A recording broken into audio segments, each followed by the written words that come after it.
Hello. In 2022, Sonlight is updating and rolling out several new products. Right now, we are going to talk about our new updates to Sonlight's pre-K program. I am Sunny, Sonlight's community manager and a Sonlight mom of two, and I am being joined by Ronda and Emme today. Ladies, let's start with some introductions. Ronda, do you want to tell us a little bit more about you and what you do at Sonlight? Sure. My name is Ronda Olson. I am the product development manager. I've been with Sonlight for about 15 years, and I have two small boys too.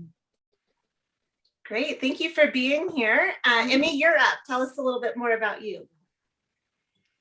Yeah, I'm Emme. I have three kids. They are well, not all kids anymore, but 19, 17, and 13. I've been homeschooling for about 13 years now, and just excited to be here to talk about the pre-K updates. Well, perfect. Thank you both for being here. You two are responsible for the updates to Sonlight's pre-K program. So let's start about talking about why updates were made to pre-K. What made this year a good time to do it, and why did we decide to do that? Yeah, last year we did updates to the preschool program, and so that was for the younger kids, and we really added in some hands-on activities and built that into a really nice program. And so we wanted to continue that for our customers so that those that had used that last year now have those same kind of hands-on activities and practical life skills and all of those things built into the pre-kindergarten program this year. And I just wanted to add to that also, just to maybe round out the pre-K program a little bit more. I'm sorry, did I interrupt you? No, you were totally okay. Just to round it out a little bit more, it didn't have some of the elements that we like Rhonda was saying, that we added to the preschool program. And so there was a little bit of a gap between the preschool program and the kindergarten level. And so we wanted to just make that flow a little bit better. So. Perfect. Well, can you guys describe what some of those updates were? You mentioned hands-on. Can you show us and tell us about those? And then maybe what some of the updates were and why those particular things were what was included in the program? Sure. We really added on some more hands-on things. So because children at that age are just so tactile and needing to do things, we wanted things for them to do. And so we added on a lot of practical life things. So we wanted our kids to still continue to wash their dishes and clean up after themselves and practice their manners and participate in the daily life so that they're, wonderfully functioning adults so they can do those things on their own and become independent. And so you have to start small with that. And so we just added in a lot of things that they can start small with just in everyday life, cutting up their food and preparing meals and those kinds of things. We added on some manipulatives. And so in the preschool program, we have these Sandpaper Letters. So they are learning their letter shapes and the sounds that they make. And so in the preschool program, we started with the lowercase letters. And so in the pre-K program now, we're going on to capital letters. So you get a feel for what they feel like. They run their hands on them. They can see how it goes. And we also have activities where they're writing it in a sand tray or, a tray filled with something so that they can get another feel of it. And just the large motor activities that children at that age need. They don't need as much as the detailed, but they need more large motor things. So that helps there. We added on numbers. So in the previous program, we really worked on 0 through 10, those single digit numbers. And now in this program, we're expanding on that and we're going 11 to 30. And so they get a bigger sense of how numbers work and what are the teen numbers and those kinds of things. So we've added on a lot of activities to work on teens and how that's 10 plus, a single digit number. We've added on these beautiful beads that the bead bars. So they have 10 on here. You can count the 10 beads and you can use them with a single bead too. Just really see like this is 10 and then you add 1 to make 11. We use that also with our teens board. This is a board with 10 on it and you'll show 10, which is also the same as the single bar. And then you can add on oh, where did my 1 go? So then you add on a 1 and you make 11. And so then you can really show, you have your 10 bar and then your single bead. So now I have 11. And so they're seeing the number and they're actually seeing the quantity of it too. So that's kind of that connection to just really solidify what that is. And you can go through all the teens. You can go through and make 13, you can just keep going all the way up. So they really get a feel for that. We wanted to do that as well. Emme, what other manipulative am I missing? Well, if I can just piggyback on what you were talking about a minute ago about the team board. One of the things with this pre-K program, we spent kind of a long time on the teens. We reviewed at the beginning of the year numbers 1 through 10 briefly, and then go into the teens and kind of sit there for a little bit. Like we walk them through what each of the individual teens are, 11 through 19, and count out the beads, and then move to the teen board that Rhonda was just talking about. And the reason we spend more time on the teens is because it's kind of difficult for kids at this age to understand teens. First of all, the sounds, the names are a little bit more complicated than the rest of the numbers. If you think about 11, 12, 13, 15, like those are not, like when you're counting from 20s, 30s, 40s and up, it's 21, 22, 23, etc. But the teens just sound a little bit different.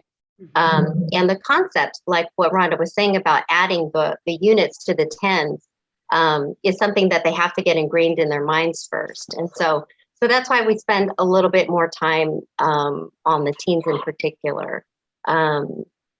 We went up to 30 and contemplated going up higher, but we figured once you get to 30, it's pretty easy to continue up to 100. So we stopped it at 30, and as a parent, you have the option to just continue with that same pattern, or just move on to something else that helps your children count up to 100 and higher. So.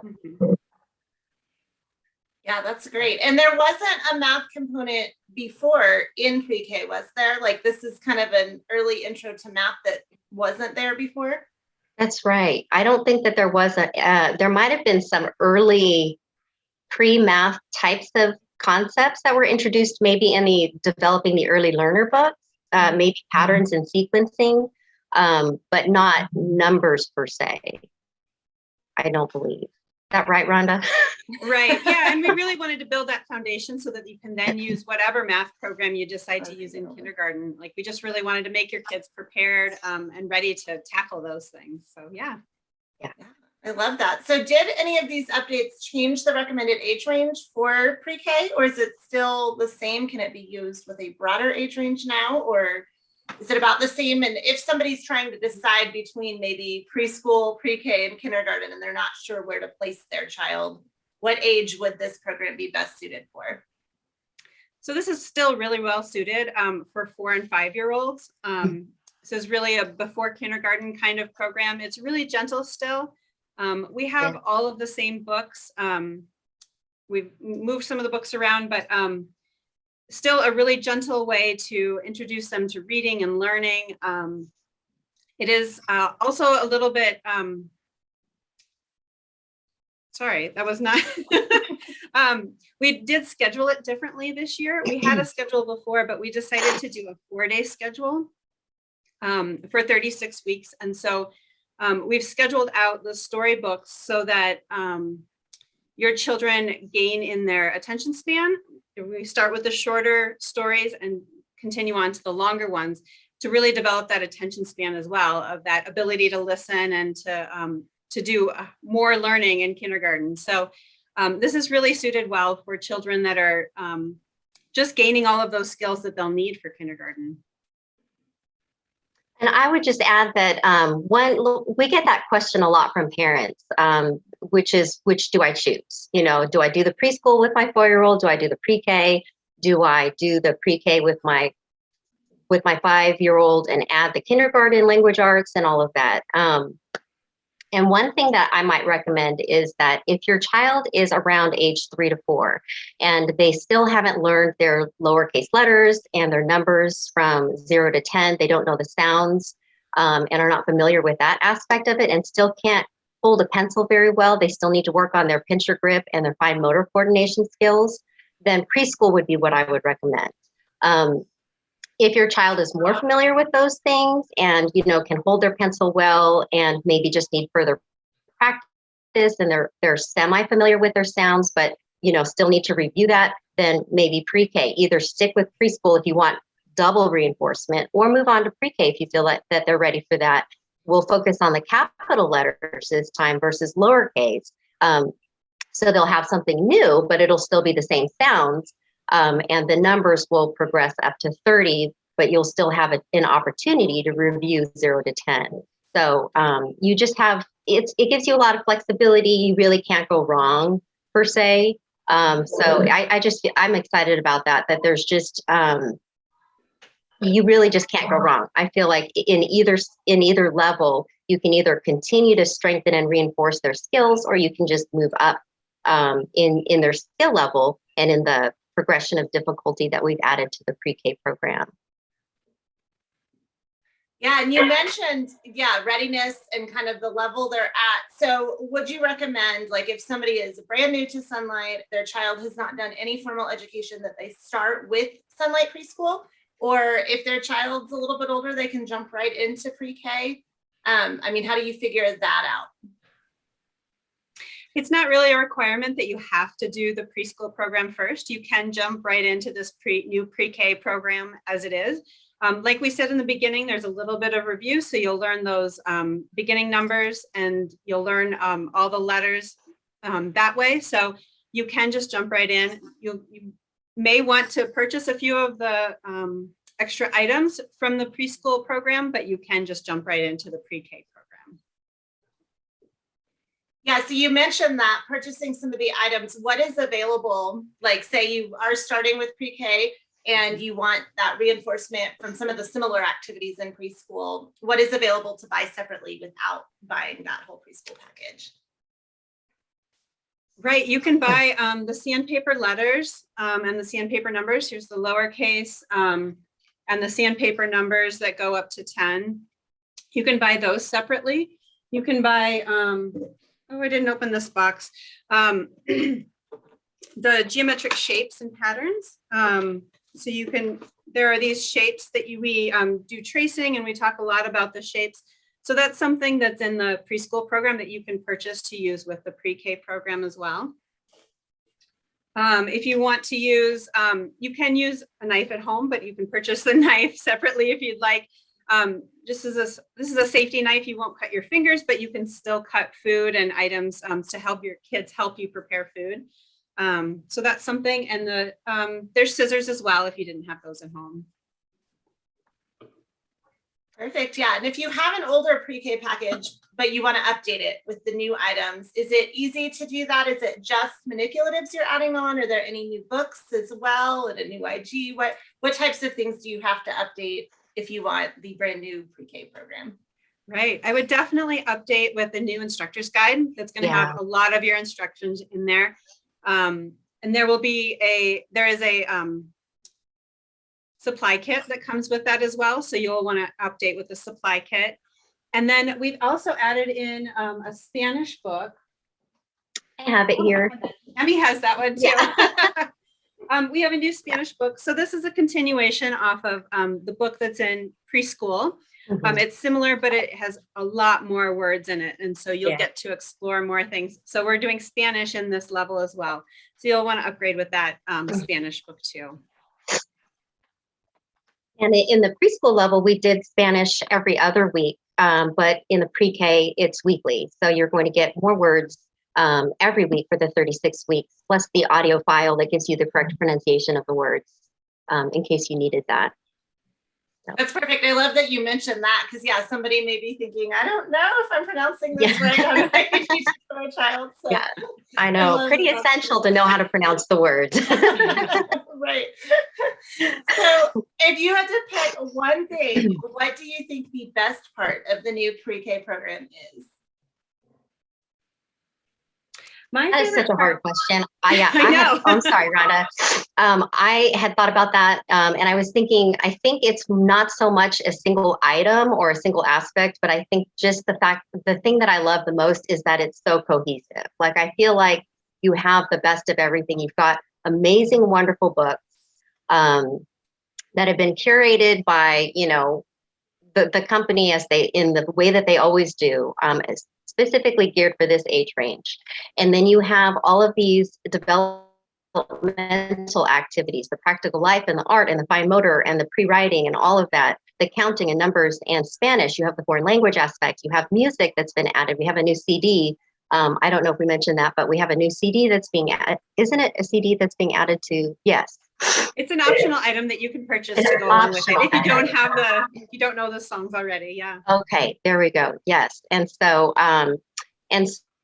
there's just so much that you can, it's like a big treasure box. And the nice thing is that you don't have to do everything. You can pick and choose what you want to do. And definitely, especially at this age, I think it's true for any age, but really go at the pace of your children, or your child, and just go with what they're comfortable with. And anything that doesn't fall in that level of what you think is good for your children, you can just, omit or skip or do later if you wanted to. Yeah, and my favorite part actually is the Bible portion. We schedule this book. You read it several times a week. It gives a short little Bible story. And there are some small questions in here, but we've really fleshed that out in the instructor's guide, where we give more meaningful questions about how does this relate to us and what do we really think about this, and so and give some answers there too. So I love sharing this story. I love reading the stories with my kids, but just really talking about the things. And then we've added also a little prayer each time. So after you read the story, you can pray with your children and really just make that a part of your life and about a part of your conversations too. So that's probably my favorite part, or new addition too.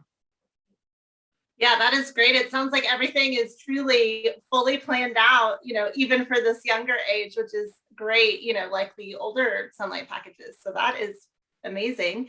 And thank you so much to both of you for being here and telling us about pre-K and how you made it even better. I'm so excited to hear what everyone thinks as they start using it. And this new program will be available on the Sonlight website starting March 31st. So make sure if you're interested that you go in there and update or purchase the new program.